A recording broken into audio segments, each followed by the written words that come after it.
I still remember the sound of that knock. 3 sharp bangs on my apartment door, at 7 in the morning, on a Tuesday. I hadn't even had my coffee yet. And when I opened that door, there he was. My landlord. Standing there with a folder in his hand, and a smirk on his face that I will never forget. He said, "You have 30 days to get out." And I laughed. I actually laughed because I thought he was joking. But he wasn't joking. He handed me an eviction notice, right there in my doorway, in my pajamas, with my 4-year-old daughter still asleep in the next room. I want you to sit with that for a second, because what happened next is something I never saw coming. Not in a million years. That man standing in my doorway, threatening to throw me and my daughter out on the street. He didn't know something. Something that would flip his entire world upside down. Something that would flip mine upside down too, honestly. I owned that building. Not him. Me. But at that moment, standing there in my doorway, I didn't know it yet either. So stick with me, because this story is wild. It's real. It happened to me. And by the end of this video, I think you're going to feel something. Maybe you've been through something like this. Maybe someone's tried to make you feel small, powerless, like you don't matter. If that's you, stay till the end. Because this one's for you. Let's go back to the beginning. My name doesn't really matter for this story, but I'll tell you a little about myself, so you understand where I was coming from. I grew up in a small town outside of Ohio. Not rich, not poor, just average, I guess. My dad worked construction. My mom cleaned houses on the weekends to help make ends meet. We didn't have much, but we had each other. That mattered more than money, at least back then. My dad passed away when I was 22. Heart attack. Sudden. One day he was fine, joking with me on the phone about my terrible cooking, and 3 days later he was gone. I won't lie to you. That broke something in me. I spiraled for a while. Dropped out of community college. Bounced between jobs. Waitressing, retail, a call center for a few months that I hated with my whole soul. And then at 25 I got pregnant. Now I want to be honest with you here, because I think honesty is what makes a story worth telling. The father wasn't in the picture. He left before she was even born. And suddenly, I was a single mom, 25 years old, working 2 jobs, trying to figure out how to raise a daughter on my own in a world that felt like it was actively working against me. You might be wondering how someone ends up renting an apartment from a man who would later try to throw her out with a 4-year-old in tow. Well, that's exactly where I'm taking you. I found this apartment building on the east side of the city. Small complex, only 12 units, kind of run down, but it was cheap and it was close to my daughter's daycare. The landlord's name was Gary. Gary Whitfield. Let's just say Gary was not a nice man. From day one, there was something off about him. He'd walk through the halls like he owned the whole world, not just 12 apartments. He'd raise rent without warning. He'd ignore maintenance requests for months. I had a leak in my bathroom ceiling for almost a year before he finally sent someone to fix it, and even then, the guy did a terrible job. But I stayed. Because where else was I going to go? I was barely scraping by as it was. Moving costs money. Deposits cost money. And money was the one thing I never had enough of.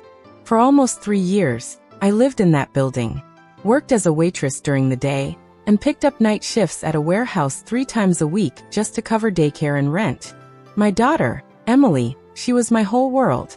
Everything I did for her. I never thought I'd say this, but there were nights I skipped dinner so she could have seconds. There were nights I sat on my bathroom floor and cried quietly so she wouldn't hear me through the walls. That was my life. Struggle, after struggle, after struggle. And Gary? Gary made it worse every chance he got. About 8 months before that knock on my door, things started getting really bad. The warehouse I worked at cut my hours. Said business was slow. I went from 35 hours a week down to 15. Just like that. No warning, no severance, nothing. I had bills due, daycare due, and suddenly, half my income was gone. I picked up extra shifts at the diner where I waitressed, but tips were inconsistent. Some weeks I'd bring home decent money. Other weeks, barely enough to cover gas to get to work. I started falling behind on rent. Now, I want you to understand something. I never missed a payment in almost 3 years living there. Not once. I was proud of that. Even during hard months, I found a way. I sold things. I picked up odd jobs. I did whatever it took. But this time, I was late. 5 days late on rent, and Gary showed up at my door like I had committed a crime. He didn't ask if I was okay. He didn't ask what happened. He just said, "Rent was due 5 days ago. I need it by Friday or there's gonna be problems." I paid him 3 days later. In full. Plus a late fee he tacked on that wasn't even in our lease agreement, but I paid it anyway because I didn't want trouble. You'd think that would be the end of it, right? I paid. Problem solved. But it wasn't the end. It was just the beginning. See, Gary started watching me after that. Started finding little things wrong. My daughter's toys left in the hallway for 10 minutes while I carried groceries in. That got a warning notice taped to my door. My car parked slightly over the line in the parking lot. Another notice. It was like he was building a case against me, looking for reasons. And I remember thinking, why me? What did I do to deserve this kind of treatment? I found out later, and it's honestly kind of unbelievable. 2 months before the eviction notice, Gary told me he was raising my rent by $300 a month. $300. Just like that. No explanation, no improvements to the building, nothing. Just, market rates are going up, and so is your rent. I couldn't afford that. Not even close. I tried to negotiate with him. I told him about my hours getting cut. I told him I was a single mom doing everything I could. I asked him for even a little bit of grace, maybe $100 increase instead of $300. He said no. He said, and I quote, "This isn't a charity. If you can't afford it, you should find somewhere else to live." I remember standing in that hallway, holding back tears, because I felt so small, so powerless. Like my entire existence was just an inconvenience to this man, who didn't even live in the building himself. I started looking for other places, but everything in my price range was worse than where I already was. Some places wanted first, last, and a security deposit, which was money I simply didn't have sitting around. I felt trapped, truly trapped. So I did what a lot of us do when we're desperate. I picked up more work. I started doing gig delivery, driving on top of my 2 jobs. I was averaging maybe 4 or 5 hours of sleep a night. My daughter started asking why mommy was always tired. That question broke my heart more than anything Gary ever said to me. I want to pause here for a second, because I think it's important. If you've ever felt like life was piling everything on top of you all at once, you're not alone. I felt like I was drowning. Every single day felt like a fight just to stay afloat. But something was coming. Something I had no idea about. About 6 weeks before the eviction notice, I got a letter in the mail. Official-looking envelope, from a law firm in another state. I almost threw it away, honestly. I thought it was junk mail, or maybe some kind of scam. I get those all the time, don't you? But something told me to open it. Inside was a letter from an attorney named Richard Coleman. He said he was representing the estate of a man named Walter Higgins. I had never heard that name in my life. I thought it had to be a mistake. The letter said Walter Higgins had passed away, and that I was named as a beneficiary in his will. I remember sitting on my kitchen floor, reading that letter 3-4 times, thinking there had to be some kind of error. I didn't know a Walter Higgins. I had never met him. How could I be in his will? I called the number on the letter, half expecting it to be disconnected, or a scam artist on the other end. But a real receptionist answered, and she transferred me to Mr. Coleman himself. He asked me my mother's maiden name. He asked me where I grew up. And then he told me something that changed everything. Walter Higgins was my mother's biological father. My grandfather. A man she never talked about, because he had left when she was a baby, before she even knew him. My mom rarely spoke about her own father, and when she did, it was always with this heavy silence, like it was a wound that never healed. Turns out, Walter had spent the last 20 years of his life trying to build something, trying to make something of himself, maybe out of guilt, maybe out of regret for leaving. He'd become fairly successful investing in real estate. Small properties, mostly nothing huge. But over decades, it added up. And in his will, he left almost everything to my mother. But my mother had passed away 4 years earlier from cancer. So under the terms of the will, everything passed down to me, his only living direct descendant. I sat there on my kitchen floor and I cried. Not because of the money. Honestly, at that point, I didn't even know how much there was. I cried because for a second, I felt like maybe, just maybe, the universe hadn't completely forgotten about me. Mr. Coleman told me it would take a few weeks to finalize everything through probate court. He said the estate included some investments, a modest amount of cash and property. Specifically, 3 small residential buildings. I asked him where the buildings were located, mostly out of curiosity. I honestly wasn't thinking anything of it. I figured they were somewhere far away, some other state, some other city. He read me the addresses.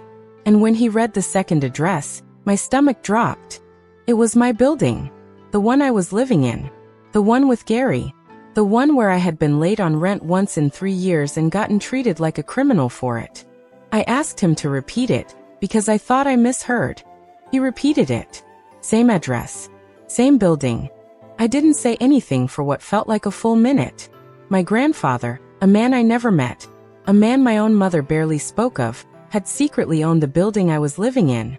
The building where my landlord had been raising my rent, threatening me, watching my every move like I was some kind of problem to be dealt with. I found out later that Walter had purchased that building through a holding company, years before I ever moved in. He never lived there, never visited as far as I know. He hired a property management company to run day-to-day operations, and that company had brought in Gary as the on-site manager. Gary wasn't the owner. He never was. Gary was just a manager hired to collect rent and handle the building. But somewhere along the way, he had started acting like a king in his own little kingdom, treating tenants however he pleased, because as far as anyone could tell, he answered to nobody. The management company barely checked in. Walter, as he got older and sicker, had stopped paying close attention to the day-to-day stuff. Gary had free rein, and he used it to make people's lives miserable.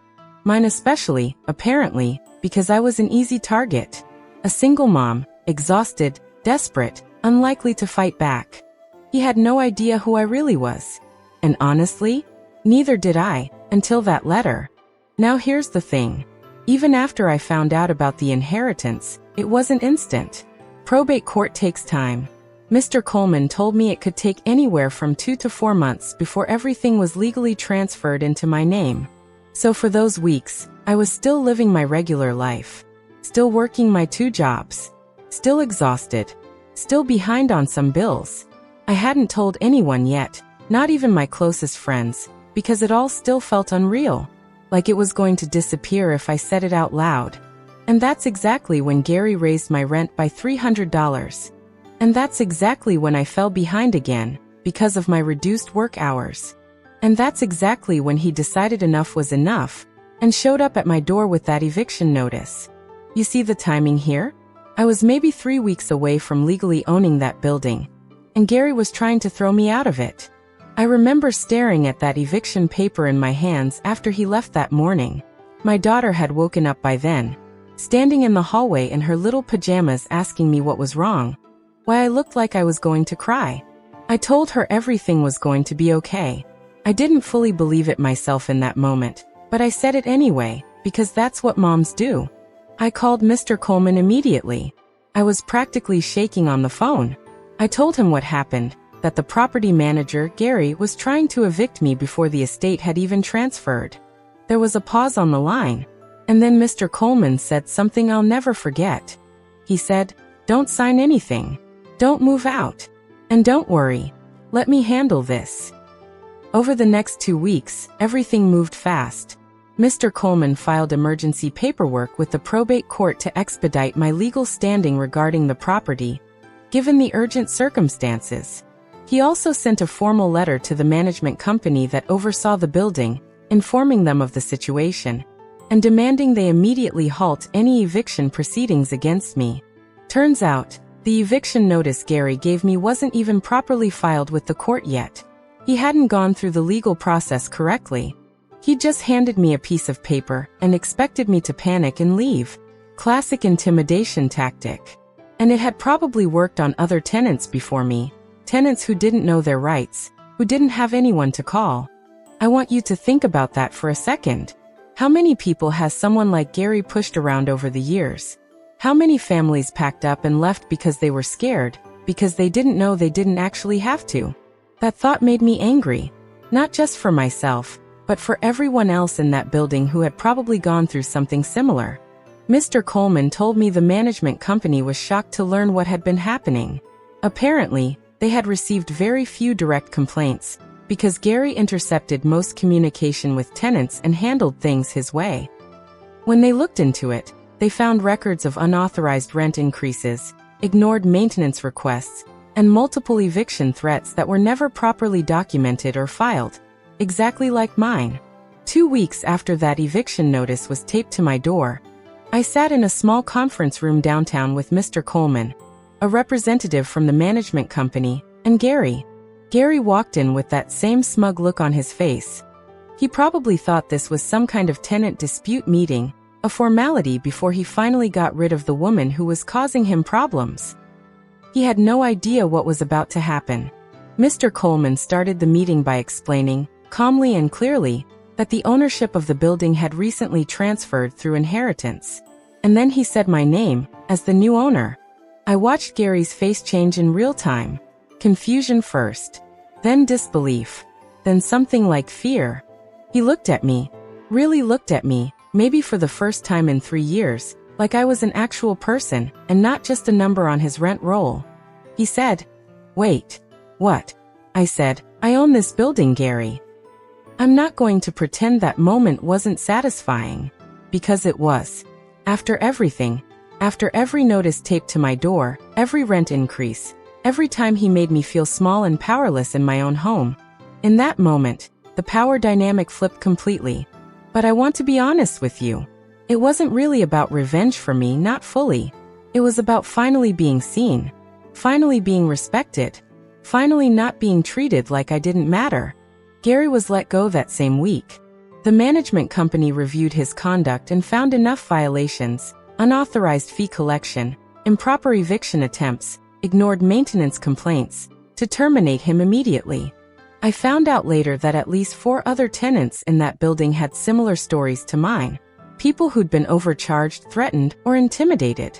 One elderly woman on the 2nd floor had been paying an extra $100 a month in a fee that Gary invented and never disclosed to the management company at all. He'd been pocketing it directly. Once I legally took ownership, I made some decisions.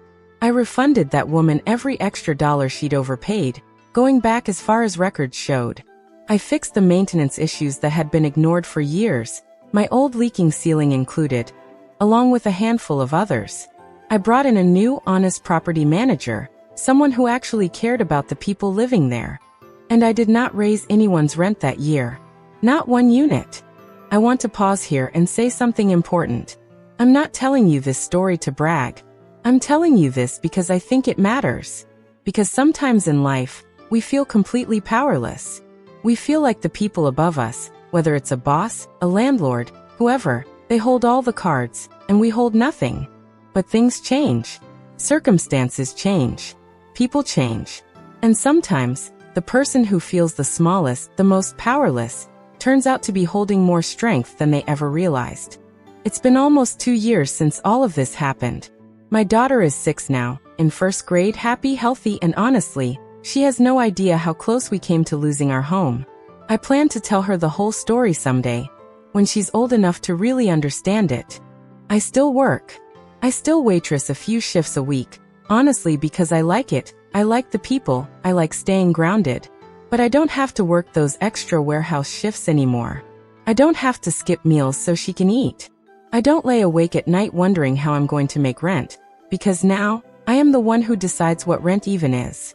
But here's what I really want you to take away from this story, because it's bigger than eviction notices and inheritance and buildings. For years, I thought my struggle defined me. I thought being a broke, exhausted single mom was just who I was, permanently, forever. I thought people like Gary got to win, just because they yelled the loudest, or held the most power in the moment. But I was wrong. You never really know what's coming.